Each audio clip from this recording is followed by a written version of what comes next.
Hey guys, welcome to Wait a Minute. My videos, my thoughts, and I'm sharing them with you. Hey, I want to talk about something that happened this past, I think it was Saturday. Might have been Friday, who knows. It actually was very important to me, so I should know this. It was Saturday. You may have seen a video recently where I talked about this.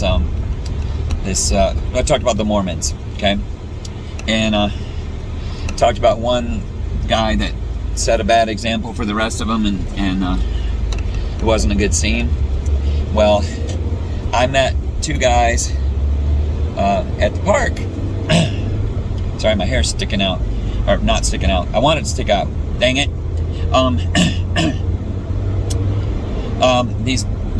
This one young guy, Mormon guy, I'll just refer to him as Mormon guy right now.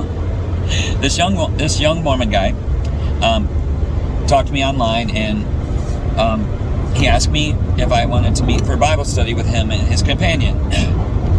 And I was like, I was a little shy about it because of the way the other guy acted. But when I asked him where, he suggested a park. And I was like, I'm all about that. That's what I would have suggested, you know? So I met Dallin and Charles at the park. And we sat and talked for, I think, 2 hours or close to it. I did a lot of talking, but that's because I'm Wade McAllister. But they asked me if I had any questions so I could ask them anything I wanted. And I didn't always like their answer, but because we don't agree on everything. But the basics that we were talking about was totally real and open and honest, and I really liked my visit with my young Mormon friends. It was really cool.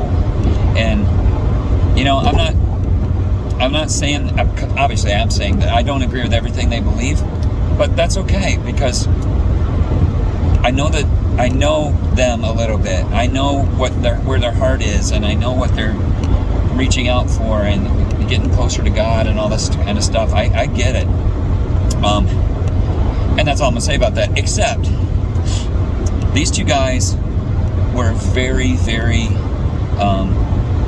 passionate and very, very, they wear the white shirts and the tie all the time everywhere they go. Sometimes you see them riding their bikes. They really stick out. Like when I drove up to the park, I knew exactly who they were. They were the only ones in the park with white shirts and ties on. And, I tease about that a little bit, but it inspires me and makes me feel really almost inferior, because they're totally unashamed. They're sitting out there in the middle of the park with white shirts and ties. I keep saying that wrong. White shirts and ties. Okay, there you go. They're just sitting out there all proud. I mean, they weren't, I don't mean proud like in prideful, bad way.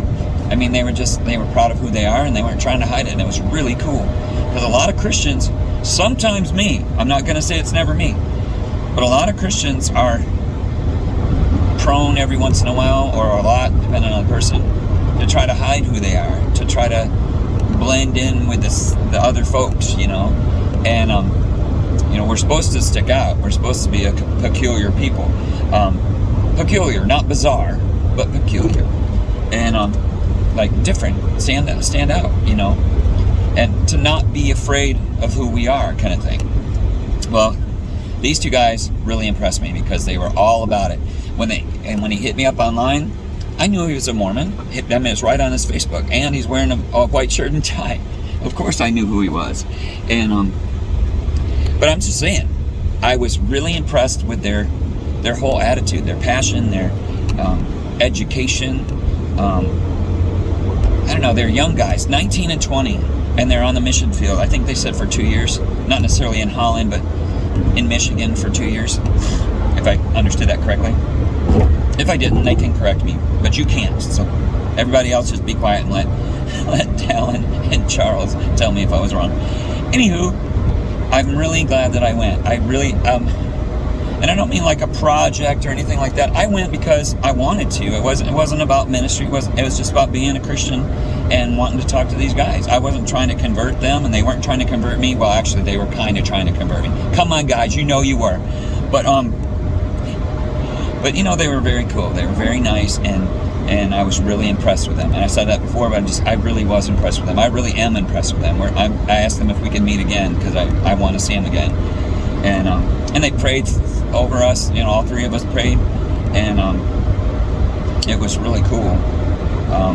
Can't say enough good about them.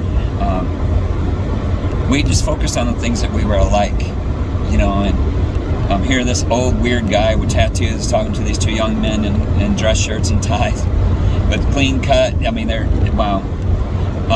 But they didn't treat me like I was an outsider or like I was bizarre or anything. They treated me just like a regular person, and I hope I treated them the same way, because that's what I meant. I meant like I consider us friends. I mean, we're new friends. We don't know each other that well, but I consider them friends.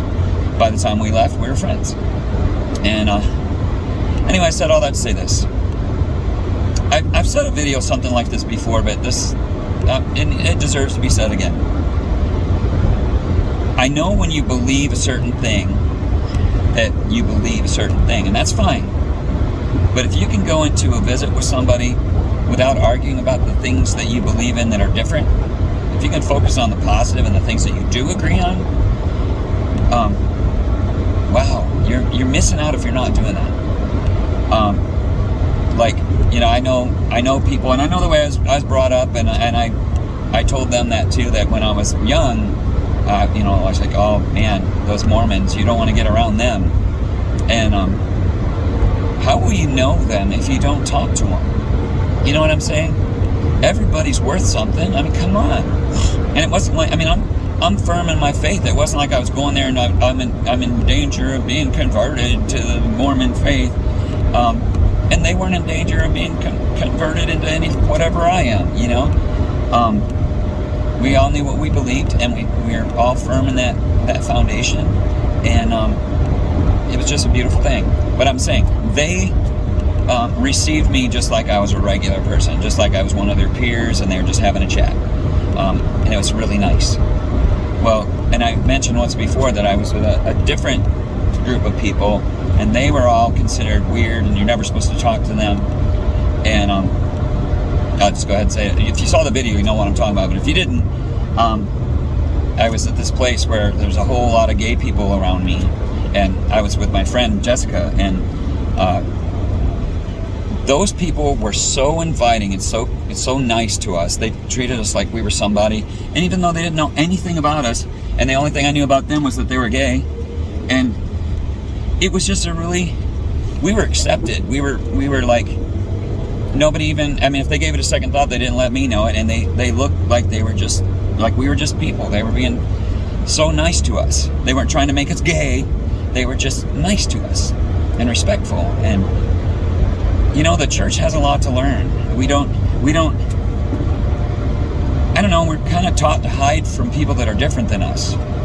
And how are you ever going to learn about the world so that you can be effective if you don't go out into the world and make disciples? That's what we're told to do. And I'm not saying that these two guys are my disciples, but I learned a lot from them, and I hope I learn more. It'll make me more effective as a friend, as a person. It'll make me more effective as a Christian and a pastor. And I don't know, I'm not saying everybody should run out and get a Mormon friend. I'm just saying it was an eye-opener for me. I really enjoyed our time together. And when we went to that place where all the gay people were, I was ashamed when I left, because I felt like they were way more accepting than most churches are with Christian people, let alone what they would do if a whole bunch of gay people came. They'd be treated like, they wouldn't be treated the same way. I'm just saying. So to be treated like normal, everyday person, you know, just nice by people that you don't normally hang out with is amazing.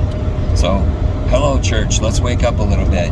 We should be that way with people. We should, you know, hear their story, hear what they're like, hear what they believe. You can't just ignore people because you don't want to talk to them. They exist. They're human beings. They're in the same rock as you are.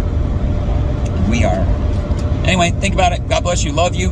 Thank you so much, Dallin and Charles. I appreciate you.